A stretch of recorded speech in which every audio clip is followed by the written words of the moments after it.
The important war message you have been expecting will be broadcast immediately after the Fibber, McGee, and Molly program. Keep tuned to this station.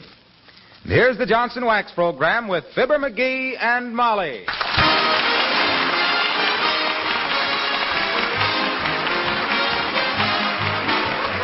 The makers of Johnson's Wax and Johnson's Self-Polishing Glow Coat present Fibber, McGee, and Molly, written by Don Quinn, with music by the King's Men and Billy Mills Orchestra.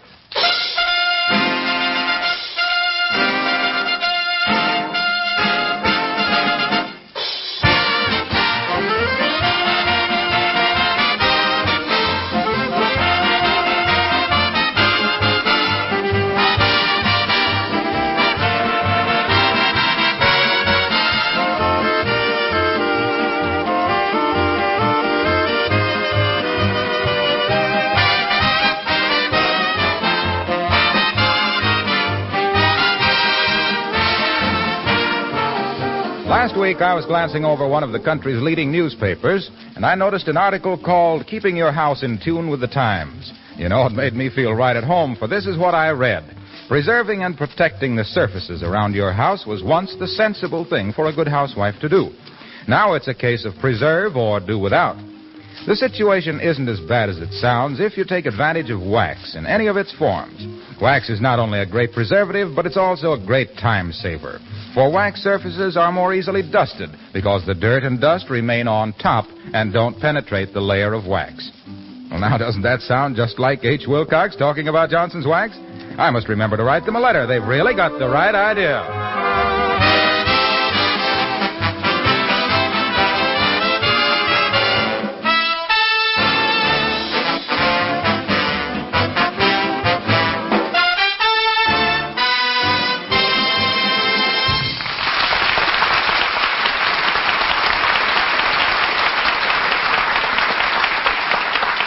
There comes a tide in the affairs of men when they think they can write a book. Well, the tide is in at 79 Wistful Vista. And here, busily filling page after page of scratch paper, we find that persistent proponent of pithy prose, that peerless perpetrator of punchy paragraph, Mr. McGee, of Fibber, McGee, and Molly.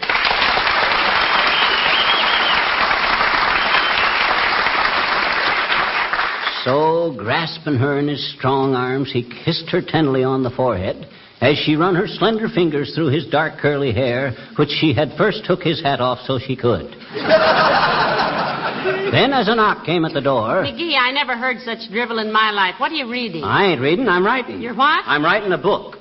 So that's what you've been doing the last few days. That's it. And I thought you were going over the household accounts. Household accounts, my clavicle. Don't you worry about them, Molly. When the dough starts rolling in from this book, we'll have so much money the government won't know what to do with it.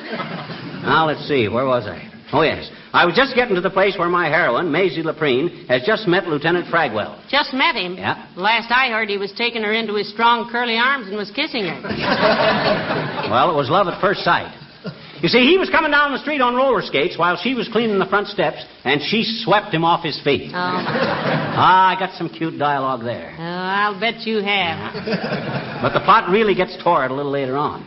This is a love story that'll have every woman in America dripping mascara. Oh, my. Where's my fountain? Oh, here. Running her fingers through his dark curly hair, which she had first took his hat off so she could. Then as a knock come at the door... Boy, is this realistic. Then as a knock come at the door... Look, Arthur, I hate to disillusion you, but that was a knock at the door. Well, it's plagiarism, that's what it is. Come in. For goodness sakes, Abigail Uppington. How do you do, my dear? And Mr. McGee. My dear Mrs. Uppington, what a charming surprise. Do come in. I say, Francois, chill another bottle of sparkling root beer for Madame. Oh, I say, this is jolly, isn't it? When was it we met last? On the French Riviera, was it not? Remember that romantic evening over the gaming tables at Monte Carlo? The night Fifi de Goumenac shot the Duke? How gay. I remember how the stars shone down like a million jewels on the velvet canopy of night. Let's start over, Mr. McGee. I wasn't here when the game started. Listen, don't mind him, Abigail. He's writing a book and he thinks he's E. Follop Ippenheim or somebody. Ah, yes. Fine chap, Ippenheim. I remember one afternoon we were sitting in a gay little cafe in the Latin Quarter. I remember it because I didn't know any Latin and Nippy didn't have a quarter.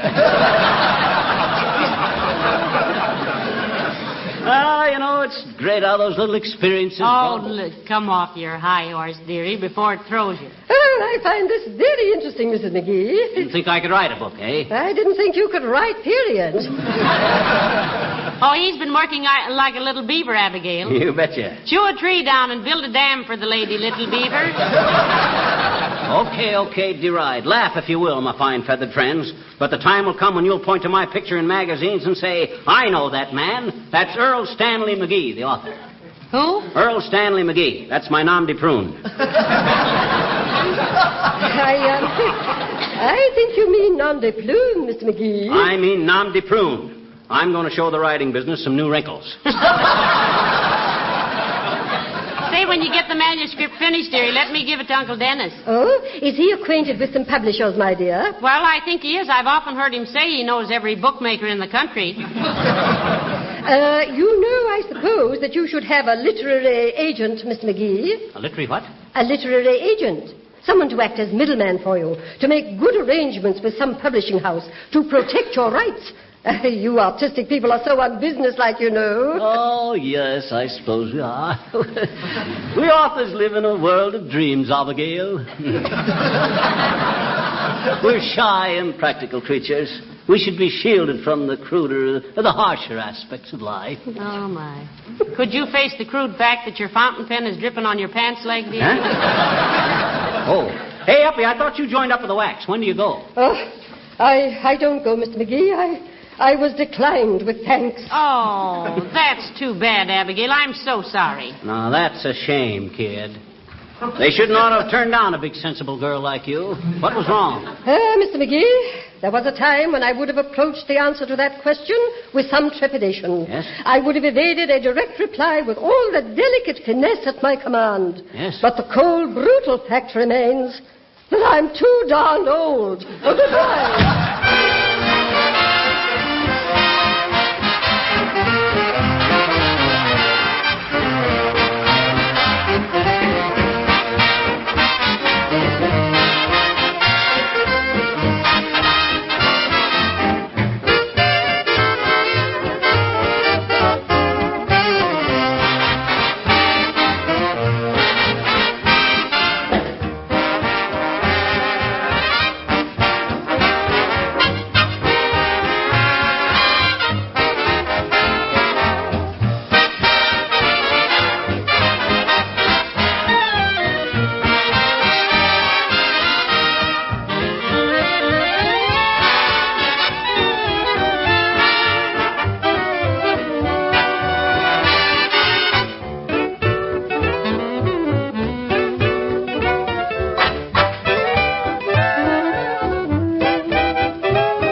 Coming along, Earl. Who? Earl. I thought that was your nom de prune. Earl Stanley McGee. Oh, yes. Oh, I say, I think I'm coming along rather well, you know. Top hole and all that. Working on a jolly situation at the moment. This lieutenant lad, Fragwell, you know. Frightfully decent chap, Oxford and all that. Oh, listen, stop it. First thing I know, you'll start wearing a manacle. If you mean eyeglass, my dear girl, the word is barnacle. It's no such a thing. A barnacle is a seashell that sticks to the bottom of a boat. I thought that was a binnacle. A binnacle is a collarbone. That's my clavicle. Well, then a binnacle is where they keep a ship's compass. You're thinking of a monocle. Well, then what are manacles? Handcuffs. That's what I said. You want to be arrested for murder? What do you mean? Well, you're killing me with that English accent. You answer the phone, will you, Molly? I got Lieutenant Fragwell at the bottom of a 40-foot cistern, and I got to figure a way to get him out. Well, let his girlfriend hold a big sirloin steak over the edge. I'd jump 40 feet for that myself. Well, in this case, Molly Nuisance, the telephone. Hello, Fibber McGee speaking. Who? Oh, yes. This is Earl Stanley McGee, the novelist. How do you do, Miss Cheltenham? Miss who? Oh, that would be jolly, of course, of course. I should be happy to discuss the matter. Oh, rather. Yes, I shall carry on till you get here. Pip, pip.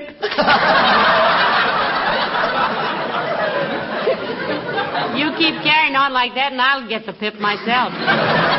Who's Miss Cheltenham? She's an agent, a literary agent. She's going to sell my book. Ain't that wonderful? How'd she ever hear about you? Through a Ouija board? Oh, the word gets about these things. Hey, I got to get busy. Now, don't let anybody bother me. Lock the door. This may mean millions. Yeah, but how are you getting Lieutenant Fragwell out of the cistern? Easy. I just start the next chapter by saying, once safely out of the cistern, Fragwell made his way to the nearest Barumba. What's a barumba? That's an Abyssinian word meaning railroad. Do the Abyssinians know that? They will when they read the book. Now, remember, Molly, I got to work fast. I ain't home to anybody. If the doorbell rings, don't tell them. I'm afraid Lieutenant Barumba will have to wait in the Fragwell for a minute, dearie. Come in. Hello there, kids. What you doing? I'm trying to write a book if I can get some peace and quiet around here. Well, you go right ahead, Johnny. Me and daughter won't let anybody bother you. Fine. Wanted to be a storybook writer once myself, but the grammar got me. Oh. Teacher says I didn't know a subject from a pelican. You mean a predicate? I do? Ain't a predicate one of them little salty crackers that you get with a glass of beer? That's a pretzel. Well, they're dangerous things. Grandpa had one go off right in his face once. Didn't know it was loaded. It was an old horse pretzel that he had... Now, wait a minute. Don't you mean horse pistol? I sure do, daughter. Grandpa was in the horse pistol for 3 weeks. The day nurse and night nurse... That's a hospital. Yes, sir. Most hospital folks Grandpa ever lived with. I think you mean they were hospitable.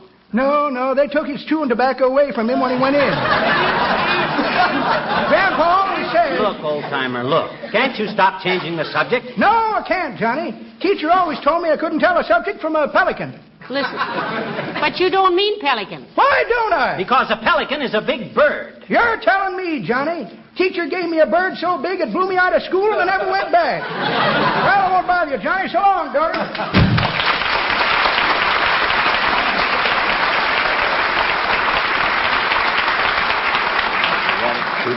All right, Earl Stanley McStuff. You go to work on your masterpiece, and I'll stand here and guard the door like Voracious at the bridge. You mean Horatius. Voracious means having a big appetite. Well, this whole thing is strictly from hunger. Oh. So you get busy, and I'll... Hello, folks. Am I intruding? Oh, frankly, old chap, yes, you are. I say, old fellow, would you mind frightfully, old radish, if I ask you to stop by another time? That's a good fellow. What's the matter with him, Molly? Did he fall asleep in a Ronald Colman movie? He's writing a book, Mr. Wilcox. He thinks that phony Piccadilly accent gives him a certain air. It does. Why don't you open a window? Oh, now I say, old broom. Stop it, Mickey. You sound like some dentist had just fitted you with a London Bridge. Molly, what's this about him writing a book? Well, let me tell you about it, Junior. You see, my hero, Lieutenant Fragwell of the Navy... The Navy? Yeah. Hey, could you say something about battleship linoleum and then sneak in a few words about Johnson's glow coat? This is a novel, Wilcox, not an advertising folder. Anyway, he falls in love with a girl named Maisie Laprine because she reminded him of his mother. And you remind me of my mother. Oh. McGee reminds you of your mother, Mr. Wilcox? Yes. When he's happy and excited like this, he acts just like my mother used to when she was telling somebody about glow coat. How easy it was to use. Now it shines as it dries. Are you going to let me tell about my book? Oh, excuse me. Go ahead. Well, just as Fragwell and Maisie are on their way to the house to get married, up comes a messenger in a cloud of dust. So what's a little dust? With Johnson's glow coat, dirt and dust wipe right up with a damp cloth. And anyway, glow coat protects You better let him go on, Mr. Wilcox. He's turning green. Oh, pardon me. Well, then what, Fibber? It's a message for Lieutenant Fragwell to report for duty. The marriage is off. He's been called back into the service. Well, the surface is an important thing. If you protect the surface of your linoleum against dirt and wear, it'll almost last forever because Glow Coat is the I didn't finest... say surface. I said service. Service. Service. You see, Fragwell is a West Pointer. Now, hold on. Wait a minute, McGee. If Lieutenant Fragwell was in the Navy, why did he go to West Point? Ah, wouldn't Hitler like to know that?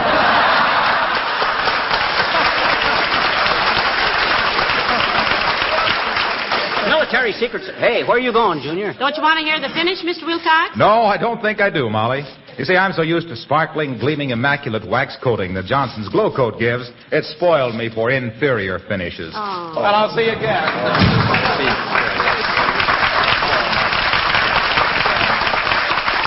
Of all the unappreciative, inferior finishes, my clavicle.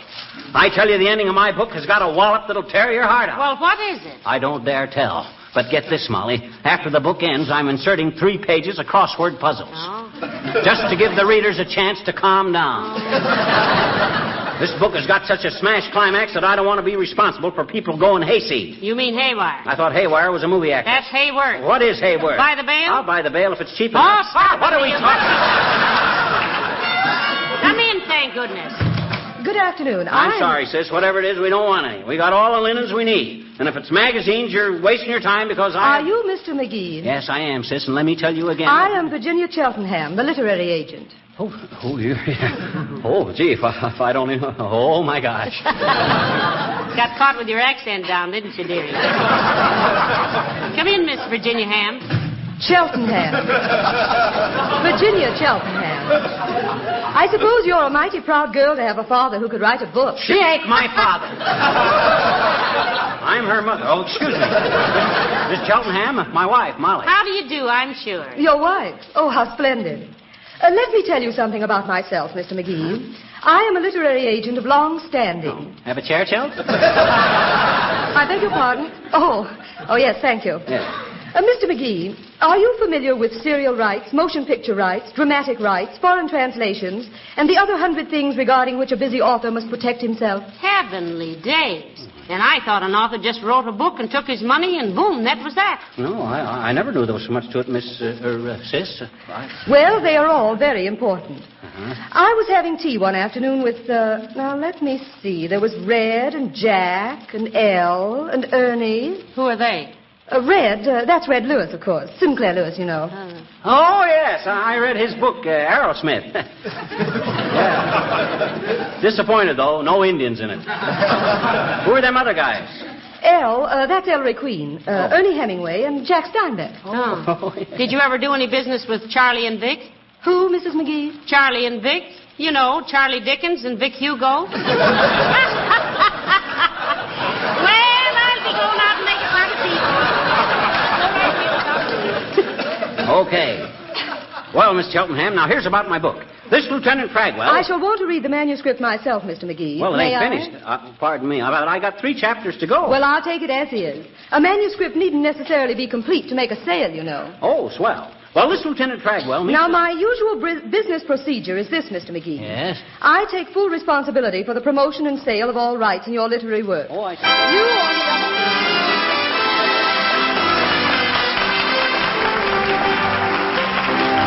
The King's Men sing, and still the Volga flows. Still the Volga flows through silent valleys that must learn to sing again. When every field and plain is bearing golden grain, then every voice will rejoice in spring again. And still she rolls along, a mighty heartbeat of defiant winter snows. Her star will rise again in peaceful skies again, and never fall while the Volga flows. Here was once a city whose broken walls from dust will someday rise, when peace has cleared the sky. Meadows black and bare shining grain, and hearts will have no pain to remember. But now the battle rages through the city and the meadow with its fire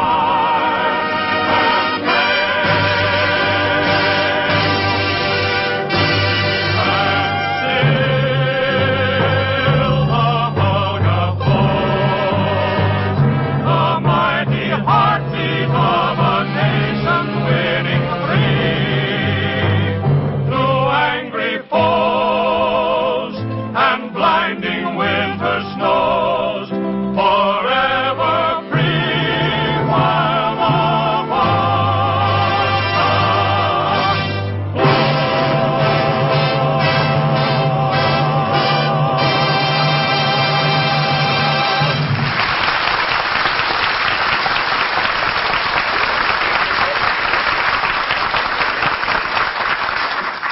Did you say Miss Cheltenham took the manuscript with her? Yeah, and you know what?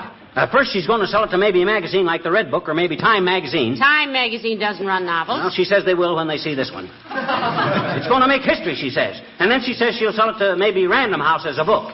You know them. They printed that book, I Lost My Garters. Oh. And she's... I Lost My Garters.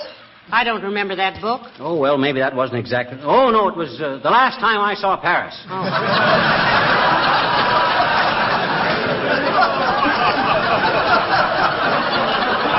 Then she'll have it dramatized into a Broadway play and then sell it to the movies. Why, gee whiz, we might... Hey, maybe that's a messenger with a check from some publisher. Maybe $1,000. Now, don't start counting your chickens just because you've laid an egg, dearie. Come in. Well, Mr. Wimple. Hello, Mrs. McGee. Hello, Mr. McGee. Hi, Wimp, old man. How's everything? Have a cigar. Take two. I'm getting some better ones anyway. Oh, no, thank you, Mr. McGee. My wife doesn't permit me to smoke. Oh, not at all, Mr. Wimple? Not at all, Mrs. McGee. She thinks, anyway. But I fool her sometimes. You do, eh? Yes. Maybe when you have corn on the cob next summer, you'll save me the corn silk. You smoke corn silk? Yes. But don't look so shocked, Mrs. McGee. I don't inhale. But why are you wearing that green eye shade, Mr. McGee? I've been writing a book, Wimp. Going to make me a fortune, too. I'll send you an autographed copy. I do the light-hearted, gay, sophisticated stuff, like Somersault Maugham. Somerset, McGee. Yeah, I know. Some are a little set, but I ain't. I can write like Somersault Maugham or anybody else. Oh, that's the sort of thing I always wanted to write before I turned to free verse. Incidentally, Mr. Wimple, why do they call it free verse? Did you ever try to sell any of it?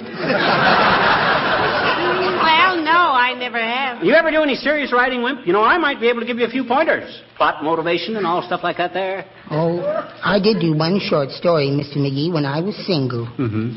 I called it The Dreamer. Oh, it's nice. Then I wrote a sequel to it after Sweetie Face and I were married. Oh. What was the title of that? The Awakening. You know, Mr. Wimple, you don't look very well. Have you been ill? Oh, no, Mrs. McGee, I'm really quite...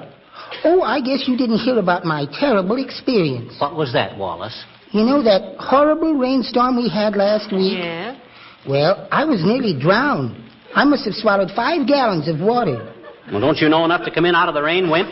Oh, I was in, Mr. McGee. Oh. I didn't stir one little tippy toe outdoors all evening. Well, then how did you swallow all that water? Oh, our ceiling started to leak like everything, and Sweetie Face said, "Oh, Wallace, what'll I do?" And I said, "Put a pan under it, silly." And she did. Mine. Well, that was a dirty trick, Wimp. One of these days, that woman is going to go too far. Yes, and I hope she stays there.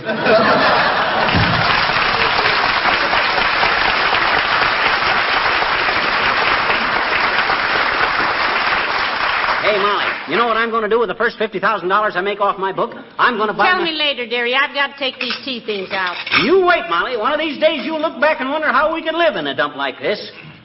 Ah, there's a little woman that's going to have a dozen pairs of silk stockings if I have to stand over those silkworms with a horsewhip. Yes, sir. She don't... Oh, come in. Hi, mister. Oh, hello there, little girl. Did you hear about my book? Hmm? I said, did you hear about my book? You got a book? What do you mean if I got a book? I just wrote one. I'm an author. You're another what? Not another anything. I says, I'm an author. I wrote a book about a young naval lieutenant named Treadwell who falls in love with a girl. Well, gee, why'd you think he'd fall in love with a horse? Don't be so fresh, kid. Remember, a hairbrush ain't exactly obsolete as part of a child's education. I don't get it. One more smart crack and you will. Oh. Now, look, haven't you got any place to go but here? Sure. I gotta go down to the Bontown department store and return these tiddlywinks. What's the matter with them? Too much tiddly and not enough wings. Well, look, let me tell you more about my book. You see this Lieutenant Cragwell? Show me a picture, mister, please, will you, please? Oh, I'm sorry, sis. I used up all the paper right in my book. I can't go. Here, well, draw it on the back of this piece of paper, mister. Okay. Mm-hmm. Now, first I'll draw up... Yeah. Hey, where'd you get this piece of paper? This is part of my book. I found it. What? It was in that green box down by the corner. You know, the one that says, help keep our city clean? Gee, it's just full of papers like this, mister. It's full of papers? You mean my book is stuffed into a trash can? Oh, no. You're kidding, ain't you, sis? Tell me you're kidding. Yeah, and get that hairbrush? No, this is terrible. Hey, Molly. I heard the whole thing, McGee. Oh, this is all a mistake. Where's that agent's phone number? I'll call her. I already called it, and there isn't any such number. You better go home, little girl. Yeah, beat it, sis. I'll see you later. Okay, mister. Oh, boy. I knew that woman was no good. Who, me? No. Not you, sis. Oh, goody. Goodbye. Oh.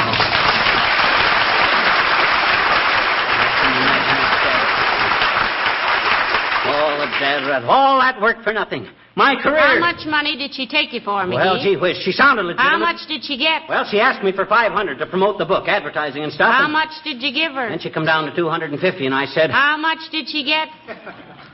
All I had. $27.75. Oh, what a fool I've been. Well, it was a pretty cheap lesson at that. Huh? Now forget it and tell me what you want for supper. Oh, am I ever the chumperoo? Yes, dearie, I know. But what do you want for supper? Put some oats in a pail. What? Yeah. As long as I made a jackass out of myself, I might as well eat like one.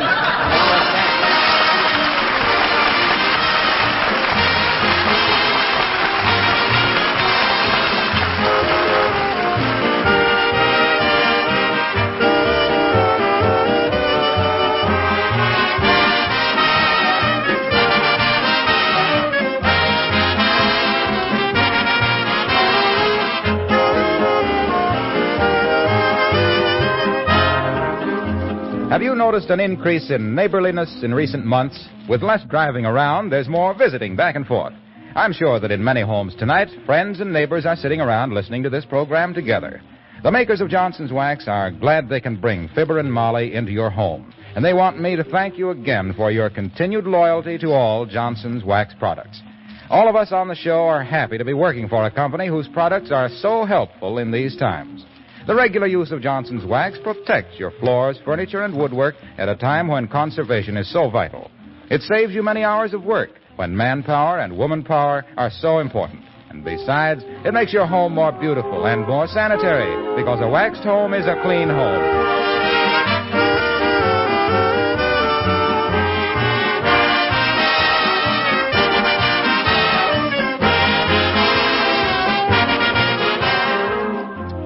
I say, old girl, this has been quite a day, eh, what? Jolly old novel gone up the spout and all that. Oh, stop it. Huh? You sound like a bundle from Britain delivered by mistake. Oh, I don't get it, old girl. You keep calling me old girl and you'll get it, all right. Hey, oh, tally-ho. Good night, all.